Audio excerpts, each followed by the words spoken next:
வணக்கம். இன்றைக்கி நம்ம இந்த வீடியோ தொகுப்பில் ராகு கேது பெயர்ச்சி பலன்களை பற்றி பார்க்க இருக்கிறோம். நவகிரகங்கள் நமக்கெல்லாம் தெரியும் 9. அதில் நம்ம கண்ணுக்கு தெரியக்கூடிய கிரகங்கள் 7. நம் கண்ணுக்கு தெரியாத கிரகங்கள் 2, ஒன்று ராகு, இன்னொன்று கேது. இந்த 2 கிரகங்கள் ஒரு மனிதனுடைய வாழ்க்கையில் என்ன மாதிரியான பலன்களை செய்வார்கள்ங்கிறது சொல்லவே முடியாத விஷயம். ஜோட சாஸ்திரத்தில் இதுக்கு நிழல் கிரகங்கள்னு பேர், ஷேடோ பிளானட்னு ஆங்கிலத்தில் சொல்லுவோம்.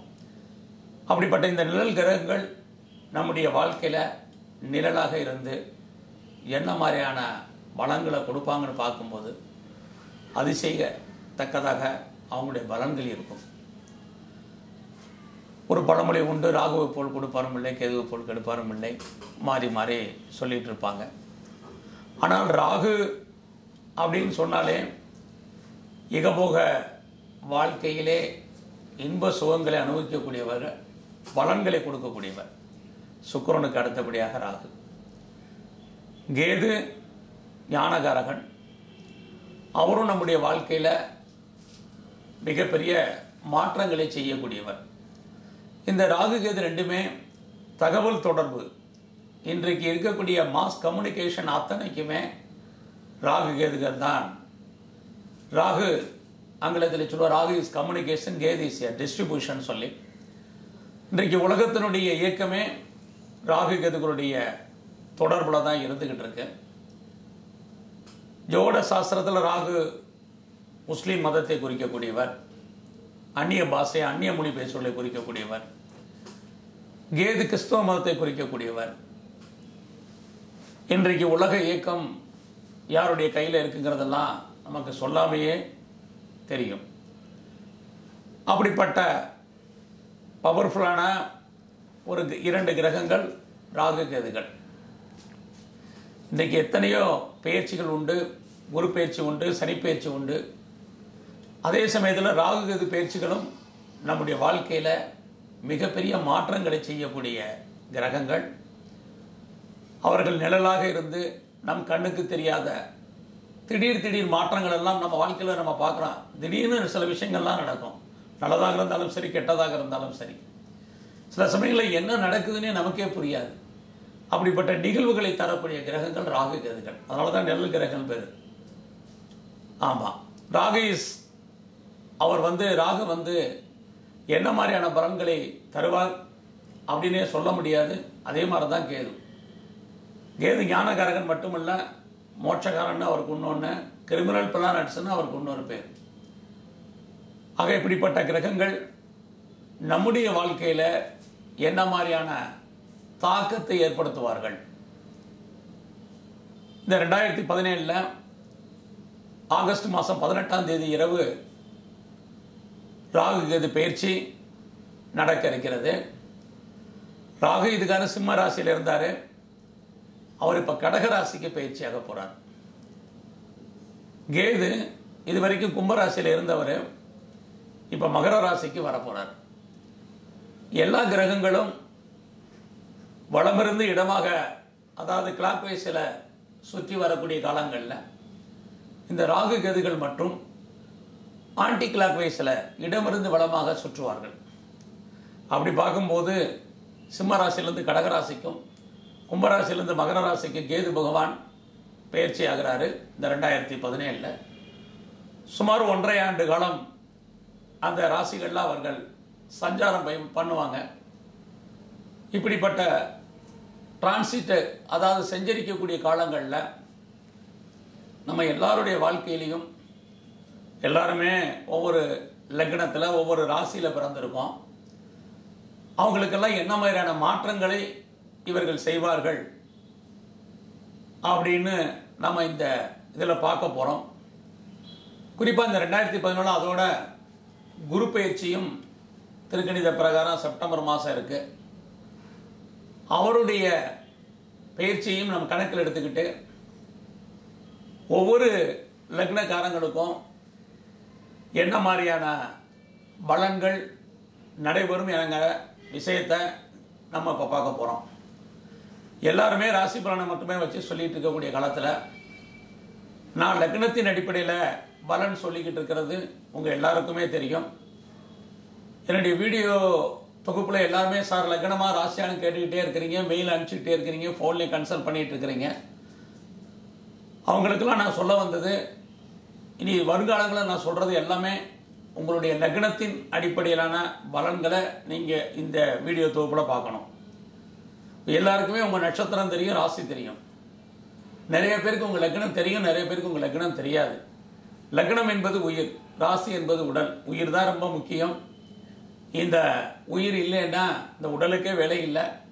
அதனால தான் லக்னத்தின் அடிப்படையில் பலன் நான் இப்போ ஒவ்வொரு லக்னத்துக்குமே சொல்லிக்கிட்டு வர்றதுக்கான ஒரு வாய்ப்பு. அதனால் நீங்கள் உங்களுடைய ராசியை காட்டிலும் உங்களுடைய ஜாதகத்தில் நீங்கள் எந்த லக்னத்தில் பிறந்திருக்கீங்களோ அந்த லக்னத்தின் அடிப்படையில் உங்களுக்கு இந்த ராகு பயிற்சி, அதோட இந்த குரு பயிற்சி, உங்களுடைய வாழ்க்கையில் அதோட சனியும் திருக்கணித பிரகாரம் ஜனவரி மாதம் 2017 பயிற்சி ஆகிட்டார். அவருடைய கிரகங்களையும் கணக்கில் எடுத்துக்கிட்டு மற்ற நவகிரகங்களையும் கணக்கில் எடுத்துக்கிட்டு ஒவ்வொரு லக்னகாரங்களுக்கும் என்ன மாதிரியான பலன்கள் நடைபெறுங்கிறத நான் இந்த வீடியோ தொகுப்பில் சொல்கிறதுக்கு இருக்கேன். நீங்கள் பரிகாரம்னு எடுத்துக்கிட்டால் ஒவ்வொரு லக்னத்துக்கும் தனித்தனியாக சொல்கிறேன். ஆனால் பொதுவாக ராகு கதிகளுக்கு பரிகாரம்னு நீங்கள் எடுத்துக்கிட்டிங்கன்னா நம்ம எல்லாரும் சொல்கிற மாதிரி ராகு துர்க்கையை சொல்லக்கூடியவர், காளியை குறிப்பிடக்கூடியவர், கேது விநாயகரை குறிக்கக்கூடியவர். ஆக துர்க்கை, காளி இவங்கள்லாம் விநாயகருக்கெல்லாம் இந்த ராகு கேது பயிற்சி பொதுவான நம்ம வணங்க வேண்டிய தெய்வங்கள். அது இல்லாமல் ராகு, நான் முதலிலே சொன்னேன், ராகு முஸ்லீம் மதத்தை குறிக்கக்கூடியவர். ஆக நீங்கள் ரெகுலராக சில பேர் பள்ளிவாசல் போக வேண்டியது இருக்கும். கேது கிறிஸ்துவ மதத்தை சொல்லக்கூடியவர், சர்ச்சுக்கு போக வேண்டியது இருக்கும். அதையெல்லாம் நம்ம கணக்கில் எடுத்துக்கிட்டு, அது மட்டுமல்ல ராகு இறந்த முன்னோர்களின் புனித ஆத்மாக்களை குறிக்கக்கூடியவர். சமாதிகளுக்கு போகணும், சித்தர்களுடைய ஜீவ சமாதிகளுக்கு போக வேண்டிய சூழ்நிலை ஒரு சிலருக்கு உண்டு. ஒரு சிலருக்கு பள்ளிவாசல் போய் அவுளியாக்களை வணங்க வேண்டியது உண்டு. இப்படி பல்வேறு தெய்வ வழிபாடுகளை இந்த வீடியோ தொகுப்புலையும் நம்ம பார்க்க இருக்கிறோம். இருந்தால் கூட ஒவ்வொரு லக்னக்காரங்களுக்கும் ஒரு சில தெய்வம், கோயில், வழிபாடு இதெல்லாமே உண்டு. அப்படிப்பட்ட தெய்வங்களை வணங்கி எல்லாருக்குமே ராகு நல்ல பலன்களை செய்வார்கள், எல்லாருக்குமே அவங்க கெடுபலங்களையும் செய்வார்கள். கிரகங்கள் வலிமையானது, நாமெல்லாம் சாதாரண மனிதர்கள். அவர்களை வணங்குவோம், அவர்களை போற்றி துதிப்போம், அவர்களுடைய அருட்கடாட்சத்தை பெறுவோம். வணக்கம். ரிஷப லக்னத்தில் பிறந்தவங்களுக்கு இந்த ராகு பயிற்சி என்ன மாதிரியான பலன்களை அளிக்கிறாருன்னு பார்க்கும்போது, உங்களுடைய லக்னத்துக்கு 3ஆம் இடத்துல ராகு, கோச்சாரத்தில் 6ஆம் இடத்துல குரு பகவான், 8ஆம் இடத்துல சனி பகவான், 9ஆம் இடத்துல கேது சஞ்சாரம் ஓரளவுக்கு சிறப்பானது தான் சொல்லணும். உங்களுடைய லக்னாதிபதியே சுக்கிரன் 6ஆம் அதிபதியாக வர்றதுனால எடுக்கக்கூடிய காரியங்களில் வெற்றி கிடைப்பதற்கான வாய்ப்பு உண்டு. காம்படிஷன் எக்ஸாம் எழுதுனீங்கன்னா அதில் சக்ஸஸ் ஆகிறதுக்கான பாசிபிலிட்டிஸ் உண்டு. என்ட்ரி அட்டன் பண்ணிங்கன்னா அதில் ஜெயிக்கிறதுக்கான வாய்ப்பு. 6ஆம் இடம் எதிரிகளை வெற்றி கொள்ளக்கூடிய ஸ்தானம். வழக்குகள் இருந்தால் அந்த வழக்குகளில் ஜெயிக்கக்கூடிய, லிட்டிகேஷனில் ஜெயிக்கக்கூடிய காலங்கள். அது மாத்திரமல்ல, இந்த ராகு பயிற்சியில் நம்ம 6ஆம் இடம் லோன் வாங்க வேண்டிய சூழ்நிலைகள் அதுவும் உண்டு. சர்வீஸை பொறுத்த வரைக்கும் இது வரைக்கும் ஐடியில் இருக்கிறவங்களுக்கு வேலை கிடைக்கும். ஒரு சிலருக்கு சேஞ்ச் ஆஃப் ப்ரொஃபஷனுக்கான பாசிபிலிட்டிஸ் உண்டு. உங்களுடைய லக்னாதிபதியாக 6ஆம் அதிபதியை வர்றதுனால ஹெல்த் விஷயத்தில் ரொம்ப எச்சரிக்கையாகவே இருக்கணும். குறிப்பாக விஷனில் ப்ராப்ளம், அடி வயிற்றில் பிரச்சனை எல்லாம் பார்த்துக்குங்க. 2ஆம் அதிபதியாக புதன் வர்றாரு. ஸோ பேச்சு இனிமையாக இருக்கும். ஃபைனான்ஸ் பொசிஷனை பொறுத்த வரைக்கும் நல்லாயிருக்கும். ஸோ இது வரைக்கும் டாக்குமெண்ட்ஸ் ஏதாவது வெளியில் இருந்த டாக்குமெண்ட்ஸ் எல்லாம் இப்போ நம்ம கைக்கு வந்துடும். மணி ரொட்டேஷன் நல்லாயிருக்கும். உங்களுடைய பேங்க் பேலன்ஸ் அல்லது லிக்விட் கேஷ் நல்லாயிருக்கும். உங்களுடைய லக்னத்துக்கு 3ஆம் அதிபதியாகவே சந்திரன் வர்றாரு. அவரோட ராகு இருக்கிறாரு. 3ஆம் இடம் முயற்சி ஸ்தானம்னு சொல்லுவோம். அப்படி உங்களுடைய முயற்சிகள் வெற்றியடையும். புதுசாக ஏதாவது படிப்பீங்க, லேர்ன் பண்ணுவீங்க. லேர்னிங் ப்ளஸ் ஏர்னிங்காகவும் இருப்பீங்க. நிறைய விஷயங்களை அப்டேட் பண்ணிக்கிட்டே இருப்பீங்க. புதுசாக ப்ராஜெக்ட் பண்ணுறதுக்கான வாய்ப்பு, அடிக்கடி ட்ராவல் பண்ணுவதற்கான வாய்ப்பு, இதெல்லாமே இந்த காலத்தில் உங்களுக்கு அதிகரிக்கும். 3ஆம் இடம் கீர்த்தி, பப்ளிசிட்டி. உங்களை பொறுத்த வரைக்கும் அதிகமான பப்ளிசிட்டி இருந்துக்கிட்டு இருக்கும். ஆனால் எவ்வளோ இருந்தாலும் உங்களுக்கு மணி ஃப்ளோ இருந்தால் கூட மனதில் ஏதாவது ஒரு கவலை என்பது இருந்துக்கிட்டே இருக்கும். 3ஆம் இடம் எண்ணம், சிந்தனை, ஞாபக சக்தி, மனசு சொல்லக்கூடிய விஷயங்கள். அங்கே ராகு சந்திரன் வீட்டில் சஞ்சாரம் பண்ணுறதுனால சதா உங்களுடைய எண்ணங்கள், சிந்தனைகள் அலைவாய்ந்து கொண்டே இருக்கும். இந்த காலத்தில் எவ்வளோ இருந்தாலுமே ஒரு திருப்தி இல்லாத ஒரு அன்சாட்டிஸ்ஃபைடாகவே இருந்துகிட்ருப்பீங்க.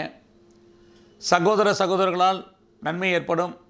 அவர்களால் மன வருத்தங்களும் ஒரு சிலருக்கு உண்டு. நெருங்கிய உறவினர்களை விட்டு ஒரு சிலர் பிரிய வேண்டிய சூழ்நிலை, அல்லது அவர்கள் இவரை விட்டு பிரிய வேண்டிய, உங்களை விட்டு பிரிய வேண்டிய சூழ்நிலை வரும். 4ஆம் அதிபதி சூரியனாக வர்றாரு. அம்மா உடைய அன்பு, ஆசீர்வாதம் உங்களுக்கு கிடைக்கும். ஒரு சிலருக்கு ப்ராப்பர்ட்டி வாங்குவதற்கான வாய்ப்பு உண்டு. சொத்துக்கள் கிடைக்கும், சொத்துக்கள் வாங்குவதற்கான வாய்ப்பு. 5ஆம் அதிபதியாகவே புதன் வர்றாரு. லவ் சக்ஸஸ் ஆகிறதுக்கான வாய்ப்பு உண்டு. குழந்தை பாக்கியம் இல்லாதவங்களுக்கு இஷ்யூஸில் இருந்த ஆப்ஸ்டக்கிள்ஸ் நீங்கி குடும்பத்தில் புது வரவு வருவதற்கான வாய்ப்பு இந்த காலங்களில் உண்டு. அது மட்டும் இல்லை, 5ஆம் இடம் அடிக்கடி சுபகாரியங்கள், சுப நிகழ்ச்சிகளில் கலந்து கொள்ளக்கூடிய சந்தர்ப்பங்கள் உங்களுக்கு அமையும். 6ஆம் அதிபதியாக சுக்கிரன் வர்றதுனால முதல்லே சொன்ன மாதிரி ஹெல்த் விஷயத்தில் கவனமாக இருங்க. லோன் வாங்குறதா இருந்தால் ஒரு தடவைக்கு 2 தடவை யோசித்து வாங்க வேண்டிய காலங்கள் இது உண்டு. இந்த ராகு இது பயிற்சியில் 7ஆம் அதிபதியாக செவ்வாய் வர்றாரு. திருமணம் நல்லாயிருக்கும். சுபகாரியங்கள், சுப நிகழ்ச்சிகள் நடக்க வேண்டிய காலங்கள் உண்டு. ஒரு சிலருக்கு பார்ட்னர்ஷிப்போடு அடிஷ்னலாக பண்ணக்கூடிய தொழில் உண்டாகும். 8ஆம் அதிபதி குருவே 6ஆம் இடத்துக்கு வர்றாரு. ஆன்சியல் ப்ராப்பர்ட்டி, அன்செஸ்டல் ப்ராப்பர்ட்டி ஒரு சிலருக்கு கிடைக்கும். அல்லது கணவன் அல்லது மனைவியின் மூலமாக தனவரவு, பணவரவு ஒரு சிலருக்கு உண்டு. இது வரைக்கும் அவுட்ஸ்டாண்டிங் படங்கள் ஒரு சிலருக்கு பென்ஷன், பிஎஃப், கிராஜுவிட்டி வர வேண்டியது இருந்தால் அதெல்லாம் இந்த பயிற்சியை ஒட்டி வந்துடும். ஆப்ரேஷன் பண்ணுறது தான் இந்த கணத்தில் பண்ண வேண்டிய ஒரு காலம். பண்ணிக்கலாம். ஆப்ரேஷன் பண்ணுறது இருந்தால் பண்ணலாம். 9ஆம் அதிபதி சனியே 8ல் இருக்கார். தெய்வ அனுகூலம் கம்மி. அதனால் அடிக்கடி ஆலய தரிசனம், தெய்வ தரிசனம் போயிட்டு வாங்க. குலதெய்வத்தினுடைய அனுகூலத்தை கூட்டிக்க வேண்டிய காலம் இது. அதனால் குலதெய்வ வழிபாடு ரொம்ப முக்கியம். உங்களுடைய லக்னத்திற்கு 10ஆம் அதிபதியாக சனியே, அவரும் 8ஆம் இடத்துல தான் இருக்கார். ப்ரொஃபஷனை பொறுத்த வரைக்கும் ரொம்ப கவனமாக இருக்கணும். கேரியரில் எச்சரிக்கையாக இருக்க வேண்டிய காலம். Change of company, change of profession இருக்குது. ஒரு சில பேருக்கு கம்பெனி சுவிட்ச் ஓவர் ஆக வேண்டிய காலம். ஆன்சைட் போகிறதுல சின்ன சின்ன தடைகள் இருக்க வேண்டியது இருக்குது. விசா, பாஸ்போர்ட்டில் ப்ராப்ளம் இருந்து அப்புறம் கிளியர் ஆக வேண்டிய சந்தர்ப்பங்கள் உண்டு. அதே சமயத்தில் 11ஆம் அதிபதியாக குரு வர்றாரு. அவர் 6ஆம் இடத்தில் இருக்கார். நண்பர்களால் சகாயம், ஆதாயம் உண்டு. ஃப்ரெண்ட்ஷிப்பால் உங்களுக்கு நல்ல ஒரு இது உண்டு, நட்பு உண்டு, இணக்கம் உண்டு. அவர்களால் சகாயம் உண்டு, ஆதாயம் உண்டு. அது மட்டுமல்ல, ஒரு சிலருக்கு ஸ்காலர்ஷிப் கிடைப்பதற்கான வாய்ப்பு இந்த காலங்களில் இருக்குது. 12ஆம் அதிபதியாக செவ்வாய் வர்றதுனால மெடிக்கல் எக்ஸ்பெண்டிச்சர்ஸை பொறுத்த வரைக்கும் அதிகமாக இருக்கும். அதனால் ஹெல்த் விஷயத்தில் கவனமாக இருங்க. அல்லது மற்றவங்களுக்காக நம்ம தேவையில்லாத விரயம், தேவையில்லாத வைத்திய செலவுகள் பண்ண வேண்டியது உண்டு. அது விஷயத்தில் கவனமாக இருங்க. இந்த ராகு கேது பயிற்சியை பொறுத்த வரைக்கும் ராகு 3ஆம் இடத்துலையும் கேது 9ஆம் இடத்துலையும் சஞ்சரிக்கிறது மிகவும் நற்பலன்னு தான் சொல்லணும். அப்ராடு போகிறதுல சின்ன சின்ன தடை இருந்தால் கூட கண்டிப்பாக ஆன்சைட்டுக்கான வாய்ப்பு, அப்ராடுக்கான வாய்ப்பு உண்டு. அடிக்கடி ட்ராவல் பண்ண வேண்டியது. அந்த ட்ராவலால் உங்களுக்கு நன்மைகள் ஏற்படும். உடல் ஆரோக்கியத்தில் மறுபடியும் கவனம். ஆப்ரேஷன் எதுவும் பண்ணுறதா இருந்தால் இந்த காலத்தில் பண்ணலாம். குரு 6ஆம் இடத்துல சஞ்சாரம், வெற்றி. ஸோ லிட்டிகேஷன் இருந்தால் லிட்டிகேஷனில் ஜெயிப்பதற்கான வாய்ப்பு, காம்படிஷன் எக்ஸாமில் பாஸ் பண்ணுவதற்கான வாய்ப்பு, கவர்மெண்ட்டில் வேலை கிடைப்பதற்கான வாய்ப்பு ஒரு சிலருக்கு உண்டு. ஷேர் மார்க்கெட்டை பொறுத்த வரைக்கும் உங்களுக்கு 5ஆம் அதிபதியாக புதன் வர்றதுனால இன்வெஸ்ட்மெண்ட் நல்லா பண்ணலாம். அதனால் ஓரளவுக்கு ரிட்டர்ன்ஸ் கிடைப்பதற்கான வாய்ப்பு இருக்குது. பாலிட்டிஷியனை பொறுத்த வரைக்கும் அரசியல் வாழ்க்கையில் ஒரு சிலருக்கு பெயர் புகழ் அந்தஸ்து கூடும், அவார்ட்ஸ் கிடைப்பதற்கான வாய்ப்பு இருக்குது. கலைத்துறையில் இருக்கிறவங்களுக்கு இது சிறப்பான காலம்னு தான் சொல்லணும். இந்த காலங்களில் வருமானங்கள் கூடும், நம்மளை பற்றிய ஒரு மதிப்புமிக்க செயல்பாடுகள் அதிகரிக்கும். கலைத்துறையை பொறுத்த வரைக்கும் சொந்தமாகவோ பார்ட்னர்ஷிப்போடு பிஸ்னஸ் பண்ணுறவங்க கொஞ்சம் எச்சரிக்கையாக பண்ணணும். எக்ஸ்போர்ட் இம்போர்ட்டை பொறுத்த வரைக்கும் ரொம்ப எச்சரிக்கையாக இருக்க வேண்டிய காலம். 5ஆம் அதிபதி புதன் இருக்கனால பெண்களை பொறுத்த வரைக்கும் இது வரைக்கும் லேட்டாக திருமணம் நடக்கிறவங்களுக்கு நடக்கும்.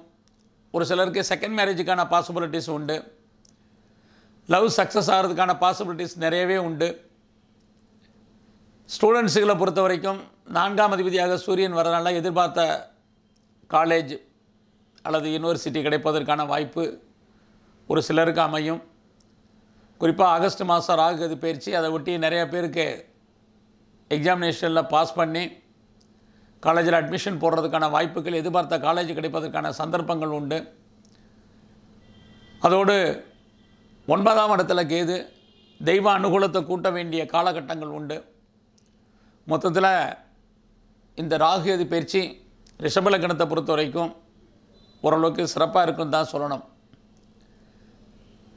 வாய்ப்பு இருந்தால் புதன்கிழமை எனி நான்வெஜ் சாப்பிட்றத அவாய்ட் பண்ணிங்கன்னா ரொம்ப நல்லாயிருக்கும். புதன்கிழமை சிவ வழிபாடு ரொம்பவும் நல்லது. சனிக்கிழமை நரசிங்க பெருமாளை கும்பிட்டு வாங்க, சனி பகவானை தரிசனம் பண்ணிட்டு வாங்க, இன்னும் கொஞ்சம் நல்லாயிருக்கும். ஏனென்றால் 12ஆம் அதிபதியாக செவ்வாய் வர்றதுனால தேவையில்லாத விரயங்கள், நஷ்டங்கள், வைத்திய செலவுகள் இது குறையும். ப்ராப்பர்ட்டியில் இன்வெஸ்ட்மெண்ட் பண்ணுறது அதிகரிக்கும். இது எல்லாமே இந்த ராகு பயிற்சியில் வரக்கூடிய பொது பலன்களாகும். நான் சிறப்பு பலன்களோட நீங்கள் இந்த தெய்வ வழிபாட்டையும் கூட்டும் பொழுது அதனால் நற்பலன்கள் உங்களுக்கு அதிகரிக்கும், கெடுபலன்கள் குறையும். நன்றி, வணக்கம்.